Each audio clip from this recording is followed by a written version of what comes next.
السلام علیکم ورحمۃ اللہ وبرکاتہ۔ الحمدللہ وحدہ والصلاۃ والسلام علی من لا نبی بعد اما بعد۔ آج کا موضوع ہے نیکیوں کی حفاظت کس طرح سے کیا جائے۔ برادران اسلام، رمضان المبارک میں تو ہم نے اللہ سبحانہ وتعالیٰ سے بڑی لمبی وعدہ کیا ہے کہ اے اللہ ہم کبھی گناہ کی طرف نہیں لوٹیں گے، کبھی جھوٹ نہیں بولیں گے، کبھی کسی کی غیبت نہیں کریں گے، چغلی نہیں کریں گے، ہم نماز کی پابندی کریں گے، ہم گناہ کی طرف نہیں جائیں گے۔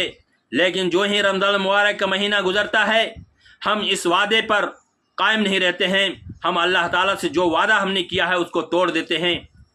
اللہ رب العالمین سورہ النحل کے اندر ارشاد فرماتا ہے آیت نمبر 91 میں، وَأَوْفُوا بِعَهْدِ اللَّهِ إِذَا عَاهَدتُّمْ وَلَا تَنقُضُوا الْأَيْمَانَ بَعْدَ تَوْقِيدِهَا وَقَدْ جَعَلْتُمُ اللَّهَ عَلَيْكُمْ كَفِيلًا إِنَّ اللَّهَ يَعْلَمُ مَا تَفْعَلُونَ۔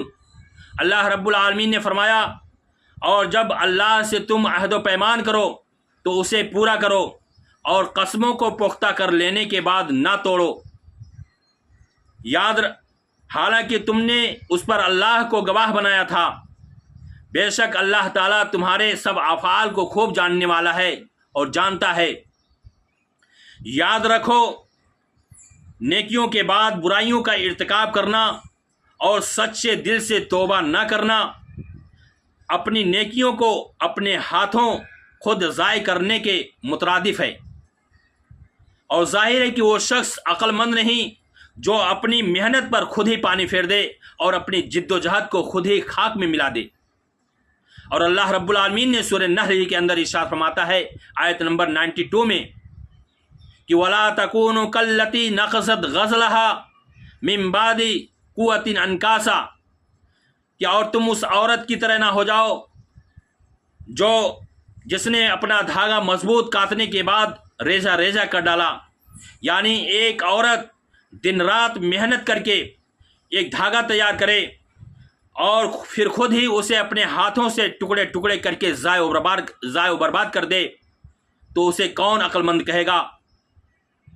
اسے سب لوگ بیوقوف ہی قرار دیں گے۔ اس لیے اللہ سبحانہ وتعالیٰ نے اپنے بندوں کو اس عورت کی طرح بننے سے منع کیا ہے اور اپنی نیکیوں کو اپنے ہاتھوں ضائع کرنے سے روکا ہے۔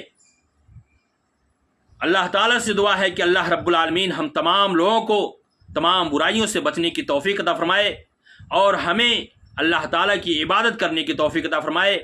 آمین۔